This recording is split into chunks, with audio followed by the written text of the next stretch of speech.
ਸਤਿ ਸ਼੍ਰੀ ਅਕਾਲ। ਤੁਸੀਂ ਵੇਖ ਰਹੇ ਹੋ ਟੀਵੀ ਪੰਜਾਬ ਤੇ ਮੈਂ ਹਾਂ ਤੁਹਾਡੇ ਨਾਲ ਇੰਦਰਪ੍ਰੀਤ ਕੌਰ ਸੰਘੇੜਾ। ਇਸ ਪ੍ਰੋਗਰਾਮ ਵਿੱਚ ਤੁਹਾਡਾ ਸਵਾਗਤ ਹੈ। ਗੱਲਬਾਤ ਅਮਰੀਕਾ ਦੀਆਂ तमाम ਖਬਰਾਂ ਦੀ ਕਰਾਂਗੇ। ਨਜ਼ਰ ਮਾਰਦੇ ਹਾਂ ਨਾ ਖਬਰਾਂ ਉੱਪਰ। ਟੈਕਸਸ ਦੇ ਵਿੱਚ ਤੂਫਾਨ ਦਾ ਕਹਿਰ ਦੇਖਣ ਨੂੰ ਮਿਲ ਰਿਹਾ ਹੈ, ਜਿੱਥੇ ਵੱਡੀ ਗਿਣਤੀ ਦੇ ਵਿੱਚ ਘਰ ਤਬਾਹ ਹੋ ਚੁੱਕੇ ਨੇ। 10 ਜਾਣੇ ਜ਼ਖਮੀ ਦੱਸੇ ਗਏ। ਇਸ ਤੋਂ ਇਲਾਵਾ ਇਹ ਵੀ ਜਾਣਕਾਰੀ ਸਾਹਮਣੇ ਆ ਰਹੀ ਹੈ ਕਿ ਇੱਕ ਦੀ ਮੌਤ ਵੀ ਹੋ ਗਈ। ਅਲੱਗ-ਅਲੱਗ ਹਿੱਸਿਆਂ ਦੇ ਵਿੱਚ ਤੂਫਾਨ ਵੱਲੋਂ ਜੋ ਇਸ ਸਮੇਂ ਤਬਾਹੀ ਮਚਾਈ ਗਈ ਹੈ, ਉਸ ਬਾਰੇ ਕੀ ਅਪਡੇਟ ਤੁਹਾਨੂੰ ਇਸ ਖਬਰ ਦੇ ਵਿੱਚ ਦੱਸਾਂਗੇ। ਟੈਕਸਸ ਦੇ ਵਿੱਚ ਮੌਸਮ ਦੀ ਤਬਾਹੀ ਦੇਖਣ ਨੂੰ ਮਿਲ ਰਹੀ ਹੈ, ਜਿੱਥੇ ਵੱਡੀ ਗਿਣਤੀ ਦੇ ਵਿੱਚ ਘਰ ਤਬਾਹ ਹੋ ਗਏ ਤੇ 10 ਜਾਣੇ ਜ਼ਖਮੀ ਦੱਸੇ ਗਏ। ਹੁਣ ਸਟ੍ਰੋਮ ਦਾ ਅਸਰ ਟੈਕਸਸ ਤੇ ਓਕਲਾਹੋਮਾ ਦੇ ਵਿੱਚ ਦੇਖਣ ਨੂੰ ਮਿਲ ਰਿਹਾ ਹੈ, ਜਿਸ ਬਾਰੇ ਅਧਿਕਾਰੀ ਲਗਾਤਾਰ ਅਪਡੇਟ ਜਾਰੀ ਕਰ ਰਹੇ ਨੇ। ਅਧਿਕਾਰੀਆਂ ਦਾ ਕਹਿਣਾ ਹੈ ਕਿ 3 ਸਟੇਟਸ ਦੇ ਉੱਪਰ ਸਟ੍ਰੋਮ ਦਾ ਗੰਭੀਰ ਅਸਰ ਦੇਖਣ ਦੇ ਵਿੱਚ ਆਇਆ, ਜਿੱਥੇ ਦਰਜਨਾਂ ਘਰ ਨੁਕਸਾਨੇ ਗਏ ਅਤੇ 10 ਦੇ ਕਰੀਬ ਲੋਕ ਜ਼ਖਮੀ ਦੱਸੇ ਗਏ ਨੇ। ਪਤਾ ਚੱਲਿਆ ਹੈ ਕਿ ਇਹਨਾਂ 10 ਵਿੱਚੋਂ 2 ਜਾਣੇ ਜੋ ਕਿ ਲਾਮਰ ਕਾਉਂਟੀ ਦੇ ਨਾਲ ਸੰਬੰਧਿਤ ਹਨ, ਉਹਨਾਂ ਦੀ ਹਾਲਤ ਗੰਭੀਰ ਬਣੀ ਹੋਈ ਹੈ। ਟੈਕਸਸ ਤੋਂ ਖਬਰ ਸਾਹਮਣੇ ਆਈ ਹੈ ਕਿ ਇੱਥੇ 50 ਦੇ ਕਰੀਬ ਘਰ ਬੁਰੀ ਤਰ੍ਹਾਂ ਨੁਕਸਾਨੇ ਗਏ, ਪਰ ਰਾਹਤ ਦੀ ਖਬਰ ਰਹੀ ਕਿ ਕਿਸੇ ਵੀ ਤਰੀਕੇ ਦਾ ਕੋਈ ਜਾਨੀ ਨੁਕਸਾਨ ਇੱਥੇ ਨਹੀਂ ਹੋਇਆ। ਦੱਸਿਆ ਜਾ ਰਿਹਾ ਹੈ ਕਿ ਕਈ ਥਾਵਾਂ ਵਾਸਤੇ 4 ਵਜੇ ਦੇ ਕਰੀਬ ਟੋਰਨੇਡੋ ਦੀ ਚੇਤਾਵਨੀ ਜਾਰੀ ਕੀਤੀ ਗਈ ਸੀ, ਜਿੱਥੇ ਦੱਸਿਆ ਗਿਆ ਕਿ ਇਸ ਕਾਰਨ ਕਿਹੜੇ ਹਿੱਸੇ ਪ੍ਰਭਾਵਿਤ ਹੋਣਗੇ। ਹੁਣ ਇਸ ਸਭ ਬਾਰੇ ਨੈਸ਼ਨਲ ਵੈਦਰ ਸਰਵਿਸ ਤੇ ਸਟ੍ਰੋਮ ਪ੍ਰੀਡਿਕਸ਼ਨ ਸੈਂਟਰ ਵੱਲੋਂ ਪਲ-ਪਲ ਦੀ ਜਾਣਕਾਰੀ ਸਾਂਝੀ ਕੀਤੀ ਜਾ ਰਹੀ ਹੈ।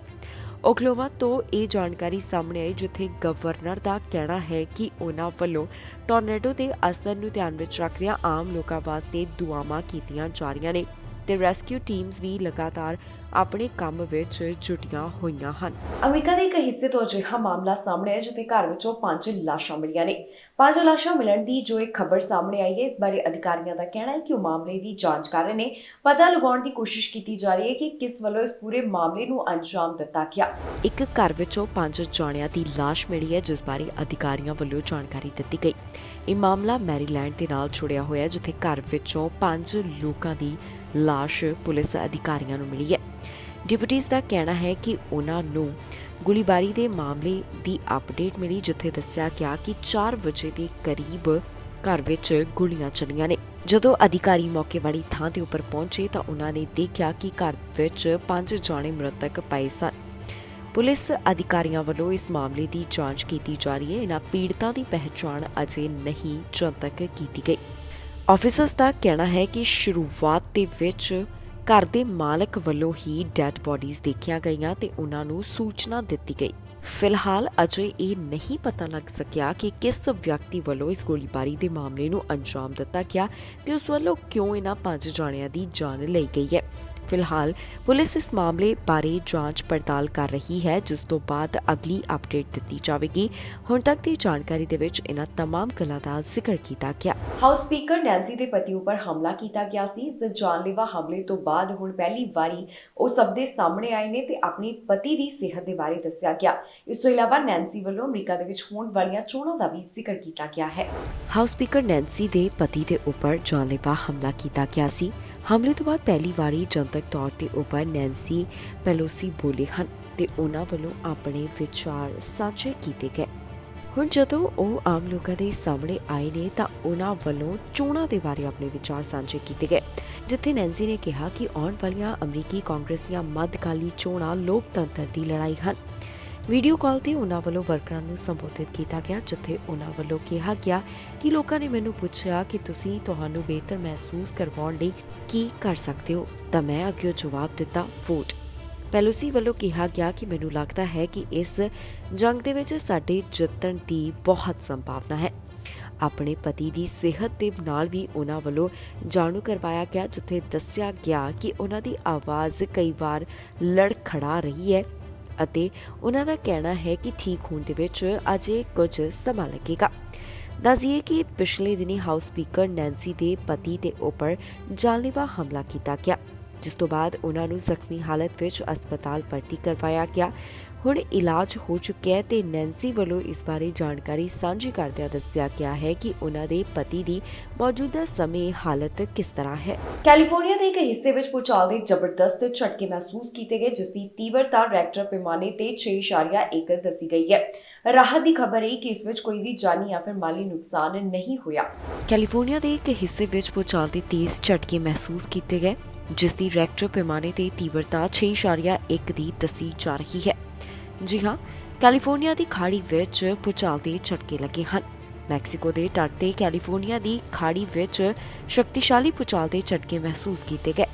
ਸਰਵੇਖਣ ਮੁਤਾਬਕ ਸਥਾਨਕ ਸਮੇਂ ਤੇ 10:02 ਦੇ ਕਰੀਬ ਭੂਚਾਲ ਦੀ ਤੀਬਰਤਾ ਰਿਐਕਟਰ ਪੈਮਾਨੇ ਤੇ 6.1 ਨਾਪੀ ਗਈ ਹੈ। ਜਾਣਕਾਰੀ ਮੁਤਾਬਕ ਭੂਚਾਲ ਦਾ ਕੇਂਦਰ ਮੈਕਸੀਕੋ ਦੇ ਸ਼ਹਿਰ ਬਹੀਆ ਡੀ ਕੀਨੋ ਤੋਂ 80.3 ਕਿਲੋਮੀਟਰ ਦੂਰ ਅਤੇ ਜ਼ਮੀਨ ਦੀ ਸਤ੍ਹਾ ਤੋਂ 10 ਕਿਲੋਮੀਟਰ ਦੀ ਡੂੰਘਾਈ ਦੇ ਵਿੱਚ ਦੱਸਿਆ ਗਿਆ। ਰਾਹਤ ਦੀ ਖਬਰ ਰਹੀ ਕਿ ਇਸ ਭੂਚਾਲ ਕਾਰਨ ਕਿਸੇ ਵੀ ਤਰੀਕੇ ਦਾ ਕੋਈ ਜਾਨੀ ਨੁਕਸਾਨ ਨਹੀਂ ਹੋਇਆ। ਅਧਿਕਾਰੀਆਂ ਵੱਲੋਂ ਅਜੇ ਇਸ ਬਾਰੇ ਬਹੁਤੀ ਅਪਡੇਟ ਜਾਰੀ ਨਹੀਂ ਕੀਤੀ ਗਈ। ਉਨ੍ਹਾਂ ਵੱਲੋਂ ਅਜੇ ਘੱਟ ਗੱਲਾਂ ਦਾ ਹੀ ਜ਼ਿਕਰ ਕੀਤਾ ਗਿਆ।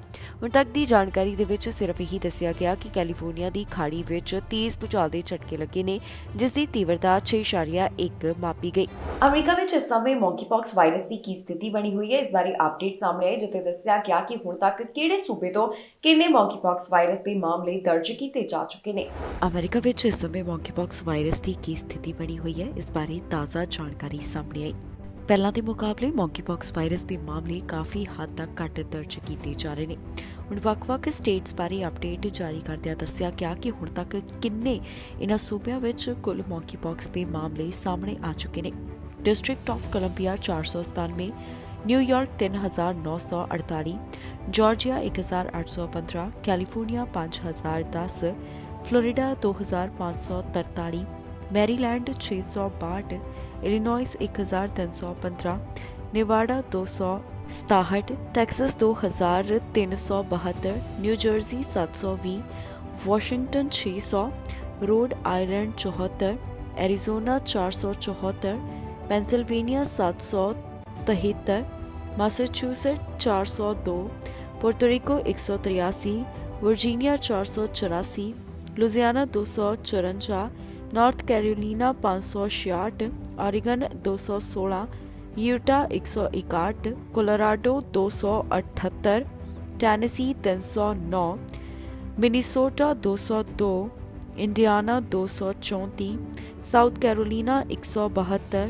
मिसिसिपी 87, मिशिगन 266, अलाबामा 130, हायो 281, हवाई 34, new Hampshire 30, new Mexico 42, अरकानसास 59, Nebraska 30, Wisconsin 76, Kentucky 56, Oklahoma 43, north Dakota 6, Wyoming 4, Alaska 5, West Virginia 12, Montana 6, Kansas 14, वेरमोंट 3, south Dakota ਤੋਂ 2 ਮੌਂਕੀਪੌਕਸ ਵਾਇਰਸ ਦੇ ਹੁਣ ਤੱਕ ਮਾਮਲੇ ਦਰਜ ਕੀਤੇ ਜਾ ਰਹੇ ਨੇ।